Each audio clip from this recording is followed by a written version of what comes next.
Hey guys, this is Ryan from the Backgammon 316 channel. I hope you're all doing well today. Haven't really been uploading much lately, and there's kind of a reason for it. I've just been on the road even more, and I just got back actually from a really long drive. But I came home, and I finally opened up my mailbox, and I got this, my Legacy Standard Bible single column reference Bible, inside column reference edition.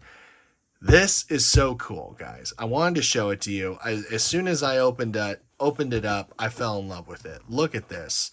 The font is just gorgeously huge. That's like what, an 11-point font? It's definitely huge. But at the same time, the bleed through is not that bad. It's a thick paper. It's still a little glued together. I just opened this out of the box, so the gilt is still stuck and all. But this is a really beautiful Bible and a serious note-taker's Bible. I love the footnotes at the bottom.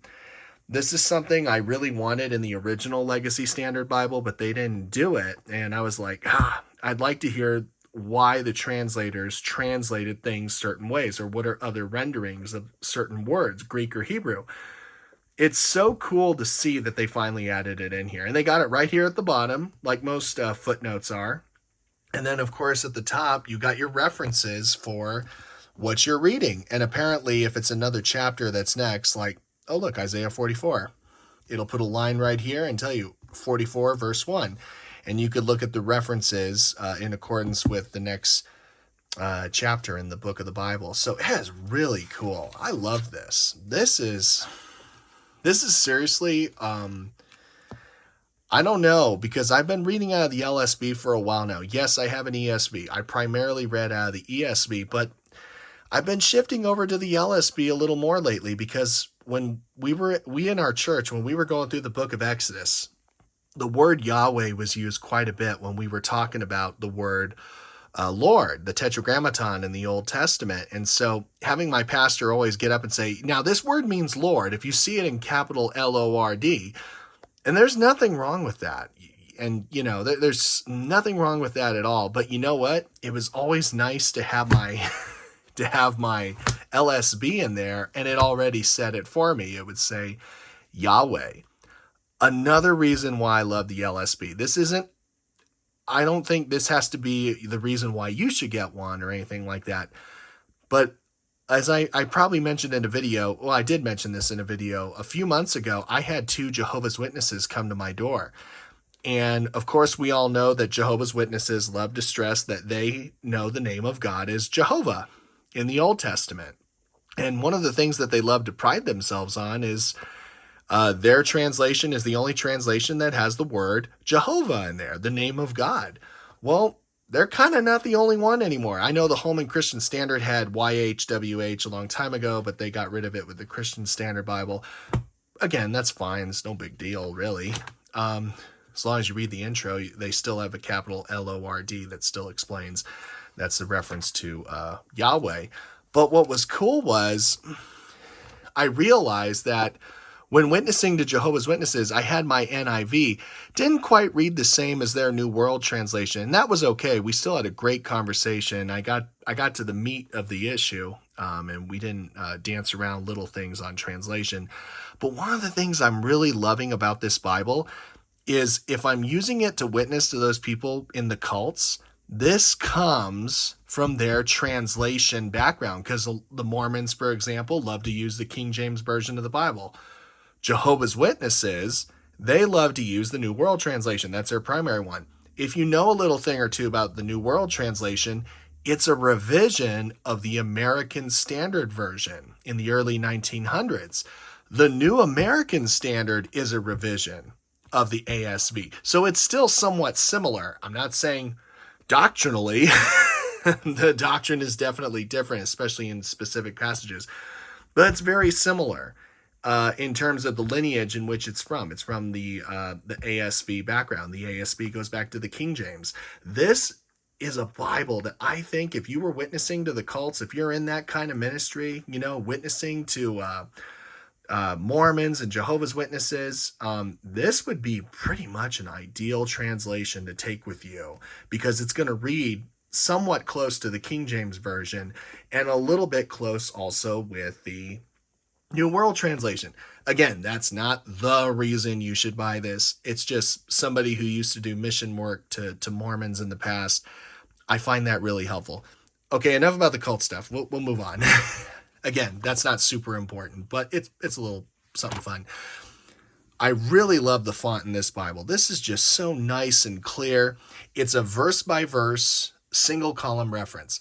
I don't know about you guys, but I really don't care for single column paragraph. I've tried so hard to get into the paragraph format.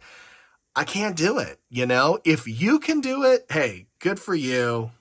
I'm not going to judge you at all. God bless you as you do it. That's great. But me personally, when I'm trying to find a verse by verse format is much more easier to follow along. And as you're reading through your Bible, it's a lot slower because it gives you time to read through the text. We're all guilty of it. When we have paragraph format Bibles, we tend to read a little fast. And we all do it. Everyone does it. A verse by verse, you could try to do it, but if you're going to be consistent with each line, it's going to take a little while because you'll be reading across, boop, and then you just move on to the next, Again, that's just me as a reader talking. And not only that, if I wanted to look up a quick verse, it's just so nice to have these verse numbers here on the side, and they're big enough. Of course, the bold verse numbers indicate the beginning of a paragraph. I love that. The margin space is a little small. This isn't really much of a note-taking Bible like this one, my Legacy Standard large print wide margin, which I love, by the way. But the only thing about this one is just it's so big, and also the leather, the cover's a little sensitive. I don't like taking this around in my bag for the kind of work that I do, just running around all over California, just doing crazy stuff. This, though, what I love about this is the gilt is just regular gold gilt. That's fine. And it's a faux imitation leather. They do have a paste down liner. Again, that's fine. It is stitched, which is pretty cool. Comes with these 2 ribbons. Again, nothing to brag about or anything. But this is a Bible I could pack in my bag, just open it up and read, and maybe take some minor notes. I just don't have as much time anymore to make notes like I used to.